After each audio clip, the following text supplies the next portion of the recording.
Assalamualaikum warahmatullahi wabarakatuh. Perkenalkan, nama saya Faira Setiawan dengan NIM 121600065. Saya mahasiswi psikologi dari UIN Sunan Gunung Jati, Bandung. Kali ini saya akan menjelaskan sedikit tentang apa itu uji Kruskal-Wallis dalam statistik inferensial.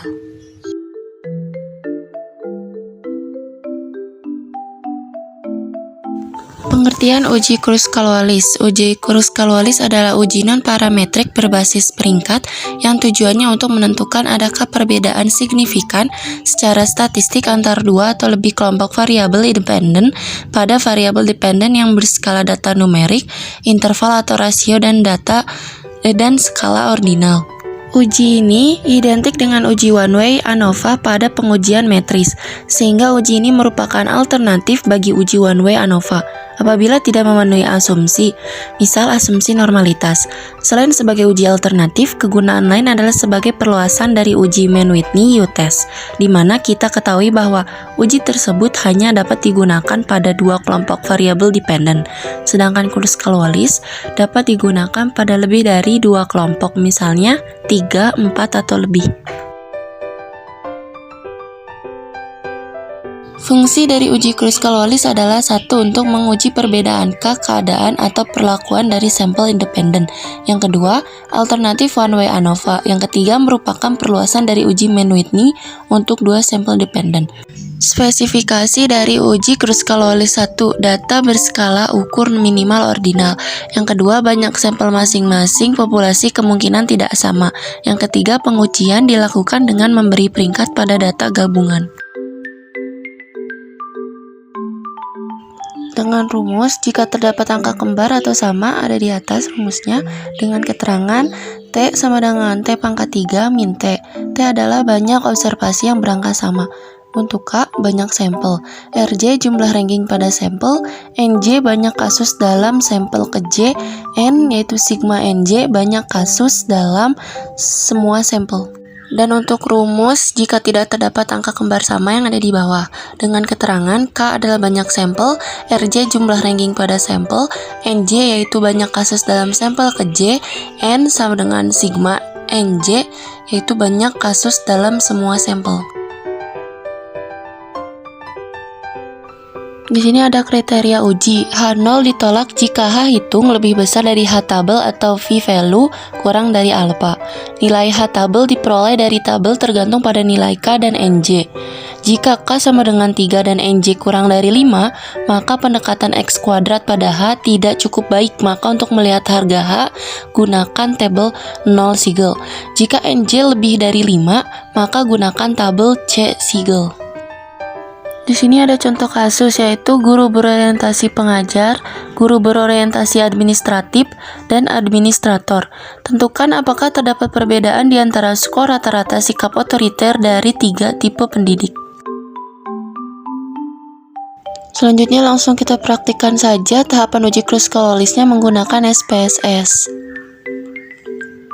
Di sini ada tampilan awal SPSS, yaitu data view. Selanjutnya masukkan data yang tadi sebelumnya di tabel, yaitu kita kelompokkan saja. Untuk guru berorientasi pengajar yaitu kelompok 1, guru berorientasi administrasi kelompok 2, dan administrator kelompok 3.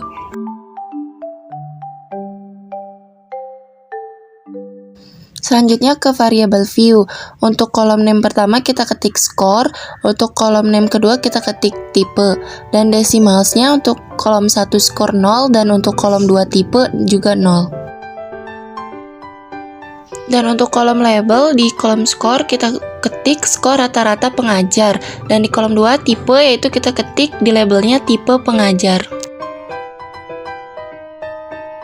Selanjutnya untuk di bagian values label itu di kolom tipenya aja, yaitu value 1 yaitu guru, labelnya guru berorientasi pengajar, lalu tambahkan lagi yang kedua guru berorientasi administratif, lagi, lalu tambahkan lagi di value-nya 3 dan di labelnya administrator, lalu klik add dan klik OK. Dan untuk di kolom measure, untuk skor kalian pilih scale, dan untuk bagian tipe kalian pilih nominal. Lalu selanjutnya kalian pilih Analyze yang di atas yang di panah hijau di samping Transform, lalu pilih Non-Parametric Test, lalu pilih Legacy Deluxe, dan pilih K Independent Samples. Lalu setelah muncul Test of Several Independent Sample, kalian pindahkan variabel yang skor rata-rata pengajar ke bagian Test Variable List dengan mengklik panah yang ada di dalam lingkaran merah.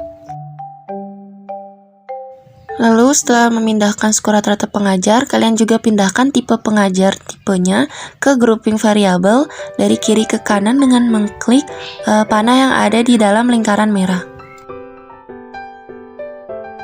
Lalu setelah itu kalian pilih define range yang ada di bawah grouping variabel. Lalu untuk itu di range of grouping variable minimumnya 1 dan maksimumnya 3, lalu klik continue.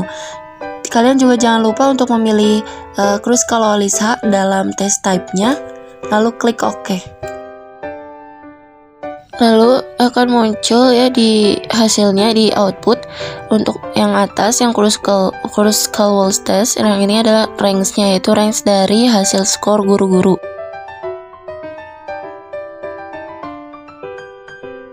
Dan yang kedua ada tabel tes statistik. Di sini hasilnya untuk Kruskal-Wallis-H yaitu adalah hitungnya, yaitu 6.406, untuk DF-nya itu 2, dan untuk V-value-nya itu 0,041. Maka udah bisa dilihat ya hasilnya, H0 ini ditolak, maka dapat disimpulkan bahwa terdapat perbedaan di antara skor rata-rata sikap otoriter dari 3 tipe pendidik. Pendidik bertipe administrator bersikap paling otoriter dibanding tipe pendidik yang lain. Mungkin sekian dari saya, kurang lebihnya mohon maaf. Wassalamualaikum warahmatullahi wabarakatuh.